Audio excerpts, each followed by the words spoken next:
Alamin natin ang update sa Bagyong Inday mula sa ating Weather BNC resident meteorologist Benison Estareja. Benison. Tiki kasalukuyang pinalalakas ng Bagyong Inday ang hanging habagat sa bansa habang bahagyang lumalapit po dito sa may extreme northern Luzon. Huling namataan ng Typhoon Inday kanina alas 4 ng hapon, 525 kilometers po sa silangan east-northeast po ng Itbayat, Batanes. Taglay ang hangin na 140 kilometers per hour malapit sa kanyang gitna, so bahagyang or patuloy pa rin ang paghina nito at kumikilos north-northwest at 20 kilometers per hour. Ayon sa latest track ng Pag-asa, dadaan ang bagyo malapit po dito sa may Okinawa, Japan, Sabado ng madaling araw. Saka ito kikilos palayo ng bansa at lalabas ng PAR Sabado ng umaga. Kahit nasa labas na ng PAR ngayong weekend, palalakasin pa rin po nito ang habagat or southwest monsoon at magpapaulan sa Luzon, halos buong Visayas at western section ng Mindanao. Kaya ka-weather, mataas pa rin po ang banta ng baha at landslides sa mga susunod na araw. Dahil sa lawak ng bagyo, nakataas pa rin ang wind signal number 2 sa Batanes, Eastern Babuyan Islands at sa Santa Ana sa Cagayan. Habang nakataas naman ang signal number 1 sa natitirang bahagi ng Cagayan, Isabela, Apayao, Northern Abra, gayon din sa Kalinga, Eastern Mountain Province, Eastern Ifugao at Ilocos Norte. Posible pa rin sa mga lugar na ito ang pabugso-bugsong hangin sa magdamag. Kaya ka-weather, maging alerto po sa mga bumabagsak na maliliit na puno o sanga at hanggat maaari, manatili na lang muna sa inyong bahay.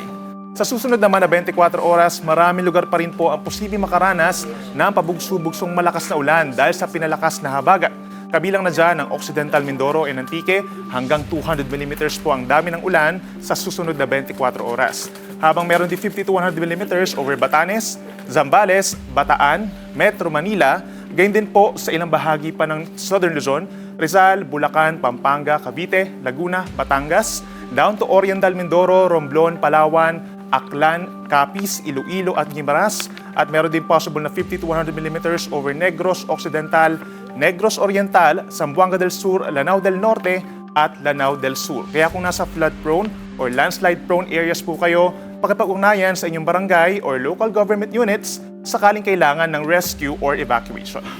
At sa mga maglalayag naman nating kababayan, nakataas pa rin ang gale warning ngayong gabi sa may Batanes, Cagayan, Isabela, dito rin po sa may Northern Aurora. Hanggang 7 meters pa rin po ang alon sa may Batanes, Cagayan at Isabela, habang 4.5 meters naman ang maximum wave height dito sa Aurora. Delikato po ang ganitong alon, lalo na sa maliliit na sasakyang pandagat at mga mangingisda. Kaya ka-weather, coordinated lamang po sa inyong local coast guards for possible sea travel suspensions. Sa weather forecast ng Pag-asa, bukas, 7-11 or araw ng Sabado, sa Luzon, magpapatuloy po yung pabugso-bugsong ulan at hangin dahil sa habagat. Dito po sa may parting western sections, kabilang ng Zambales, Bataan, Pampanga, Bulacan, even sa Metro Manila, down to Cavite, Rizal, Laguna, Batangas, at sa Mindoro provinces. Habang sa natitirang bahagi po ng Luzon for Saturday, maulap ang kalangitan for most of the time at mataas din ang tsansa ng mga light to moderate rains over the rest of Luzon.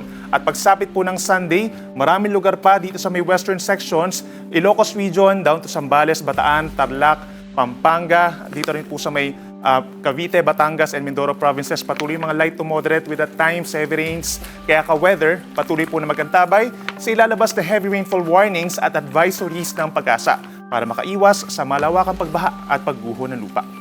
Sa Palawan, Visayas at Mindanao, bukas may aasahan pa rin katamtaman hanggang malalakas na ulan dahil sa habagat sa may Western Visayas, Negros provinces, at lalawigan po ng Palawan, habang may mga light to moderate rains naman over the rest of Visayas bukas, Zamboanga Peninsula at sa Bangsamoro Region, kabilang na yung Maguindano del Sur na binalita po kanina. Habang pagsapit ng Sunday, mataas pa rin ang tsansa ng mga pag-ulan dito sa may Aklan, Antique, at dito rin po sa may Iloilo and Guimaras and Negros Occidental.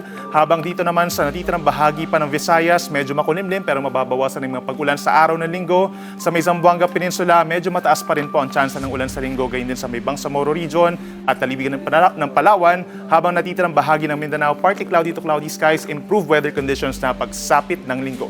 Kaya sa mga ka-weather natin dyan na uulanin this weekend, ugaliin pa rin ang pagbaon ng payong at kapote sa paglabas ng inyong bahay, magsuot ng bota kung susuong sa baha, at mainam kung ipagpaliban muna ang ilang outdoor activities para na rin sa inyong kaligtasan. At yan muna napapanong balita ngayong Biyernes. Ako si Benison Estareja. Mag-ingat po mga ka-weather. Mag-follow sa aming mga social media accounts at mag-subscribe sa aming YouTube channel para sa pinakahuli at eksklusibong mga balita.